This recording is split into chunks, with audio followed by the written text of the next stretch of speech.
Stock மார்க்கெட்டில் கேபிட்டலே இல்லை, ஆனால் நான் ட்ரேடிங் ப்ராக்டிஸ் பண்ணணுமா? அதுக்கும் ஒரு வழி இருக்குது. எப்படின்றீங்களா? வாங்க இந்த மாதிரி ஒரு நிறைய இன்ஃபர்மேஷனுக்கு எங்களை ஃபாலோ பண்ணுங்கள். சரி, எப்படி பண்ணுறதுன்றது நான் இப்போ சொல்கிறேன். ப்ளே ஸ்டோரில் நீங்கள் போயிட்டு ஒரு ஃப்ரண்ட் பேஜுன்னு சொல்லிட்டு ஒரு ஆப் இருக்குது, அதை நீங்கள் டவுன்லோட் பண்ணிக்கோங்க. டவுன்லோட் பண்ணிட்டு ரெஜிஸ்டர் பண்ணிங்கன்னா அவங்களே ஒரு 10 lakhs டெமோ கேபிட்டல் கொடுக்குறாங்க. அது ஒரு ப்ராக்டிஸ்க்கான ஒரு கேபிட்டல் தான். நீங்கள் அதை வச்சுட்டு மெயினாக இந்தியன் மார்க்கெட் என்எஸ்சியோடைய எல்லா ஸ்டாக்ஸ்லையுமே உங்களால் ட்ரேட் பண்ண முடியும். ஃபார் எக்ஸாம்பிள் நிஃப்டி பண்ண முடியும், ஆப்ஷன் பையிங் செல்லிங் ஃபியூச்சர்ஸ் எல்லாமே பண்ண முடியும். ஃபார் எக்ஸாம்பிள் காலையிலேருந்து மார்க்கெட்டில் எனக்கு ஒரு ஸ்ட்ராட்டஜி இருக்குது, எனக்கு ஒரு செட்டப் இருக்குது, பட் ஆனால் நான் ப்ராக்டிஸ் பண்ணணும், கண்டினியூஸான ஒரு ப்ராக்டிஸ் பண்ணுறதுக்கு இந்த ஆப் கண்டிப்பாக யூஸ்ஃபுல்லாக இருக்கும்.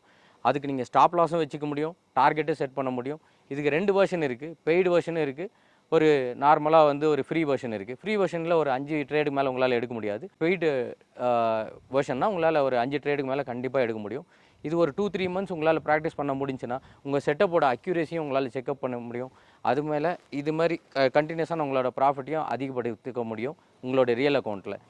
இது மாதிரியான நிறைய விஷயங்கள் உங்களுக்கு தெரிஞ்சுக்கணுன்னாலும், ப்ளஸ் ட்ரேடிங் பிஸ்னஸில் கன்சிஸ்டண்ட்டான ஒரு ப்ராஃபிட்டையும் ஒரு லாங் டேர்மில் அதை ஒரு கன்சிஸ்டண்ட்டான ஒரு கெரியராகவும் கொண்டு போகணுன்னா நாங்கள் அதுக்கு உண்டான ப்ரோக்ராம்ஸ், ட்ரைனிங் ப்ரோக்ராம்ஸ் கன்சிஸ்டண்ட்டாக கண்டக்ட் பண்ணிக்கிட்டு இருக்கோம்.